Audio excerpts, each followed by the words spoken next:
నిన్నటి వరకు మనం డ్రైవర్ లేని కార్లను చూసాం, కానీ ఇప్పుడు డ్రైవర్ అవసరం లేని దాని అంతటా అదే నడిచే స్కూటర్లు వచ్చేస్తున్నాయి. అవును, మీరు విన్నది నిజమే. మన పొరుగు దేశం చైనా ఇప్పుడు సెల్ఫ్ డ్రైవింగ్ ఎలక్ట్రిక్ స్కూటర్లను సిద్ధం చేస్తోంది. సాధారణంగా టూ వీలర్ నడిపేటప్పుడు బ్యాలెన్స్ తప్పి కింద పడిపోతామనే భయం ఉంటుంది, కానీ ఈ కొత్త స్కూటర్లలో ఆటో బ్యాలెన్స్ ఫీచర్ ఉంది. అంటే మీరు దీనిపై కూర్చున్నా లేకపోయినా ఇది కింద పడదు. ఏరోస్పేస్ టెక్నాలజీలో వాడే గైరోస్కోప్లను ఉపయోగించి దీన్ని తయారు చేశారు.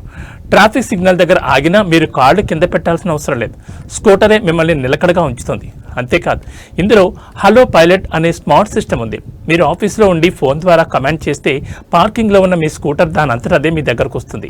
అడ్డంకులను గుర్తించడం, ఆటోమేటిక్ పార్కింగ్ మరియు రివర్స్ గేర్ వంటి అధునాతన ఫీచర్లు ఇందులో ఉన్నాయి.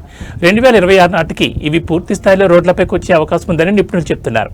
ఈ సరికొత్త టెక్నాలజీతో ప్రయాణం మరింత సురక్షితం కానుంది.